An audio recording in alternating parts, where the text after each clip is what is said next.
Bureau report, Janabarta news.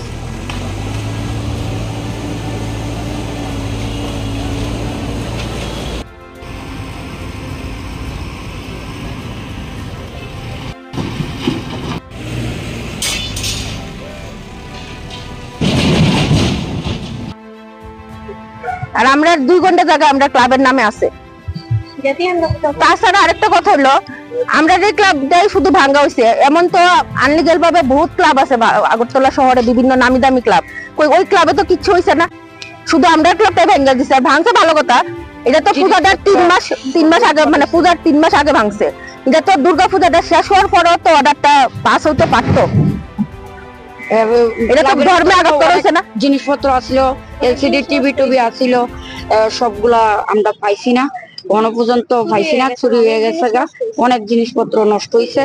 তো আমরা এখন প্রশাসনের কাছে, মানে সবার কাছে অনুরোধ যে আমরা যেন পূজাটা খুব সুন্দর করে করতে পারি। সব মহিলারা, ছোট ছোট ভাই বড়রা মিল্লা সবাই আমরা ছোট্ট করে পূজাটা করি। আমরা ক্লাবের থেকে যেন যে জিনিসটি চুরি হয়েছে, আমরা চুক্তি ধরছি, 2 মাসের প্রশাসনের কাছে দিছিলাম, তারপর তারা আবার ছাইড়া দিছে। কি লিখে ছাড়ছে কি আসলে আমরা কিছু জানি না, তবে ছাইড়া দিছে তারা। তাহলে আমরা এই জিনিস যে এমন ভাবে ভাঙে ফালাই রেখে দিছে, তো জিনিস চুরি তো আমরা তো আগে কিছু পয়সা না যে ক্লাবটা ভেঙে বলছে, আমরা জিনিসটি ছড়াইলে দেখতাম যে আগে কিছু 2-3টার সময় ভেঙে লেছে। সবাই তখন ঘুমের মধ্যে থেকে শব্দ পায় সবাই আইছে। কিছু তো মানে আর্থিকের বেশি চুরি হয়েছে, বললাম তো ক্লাবের যে আর্থিকের বেশি প্রয়োজনীয় যা জিনিস চুরি হয়ে গেছে, অপ্রয়োজনীয় জিনিস পড়ে রয়েছে। এটা তো এটা অনেক বছর আগের পূজা। এটা আমরা করতাম। ইলেকট্রিক যত জিনিসপত্র আছিল, লাইটের শুরু করে আমরা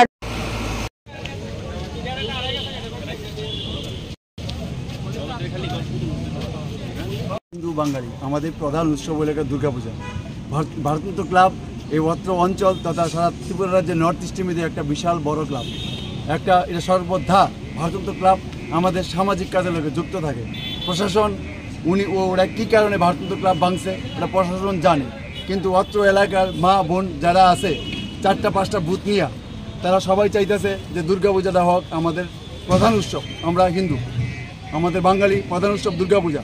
এই দুর্গাপূজা ভারতনাট্য ক্লাব 70 বছর ধরে কইরা হইতেছে, এখন কেন হইতো না? তারপরে যে কাজটাগুলি কইরা হয়েছে তার মধ্যে আমাদের টিভি ছিল, বক্স ছিল, দামি দামি জিনিস ছিল, স্পটলাইট ছিল, হেলোজেন ছিল, আমাদের অনেক সম্পত্তি ছিল। আমাদের পুলিশ যে জায়গায় পাহারা ছিল সেই অবস্থা আমাদের সম্পত্তিগুলি চুরি হয়ে গেছে।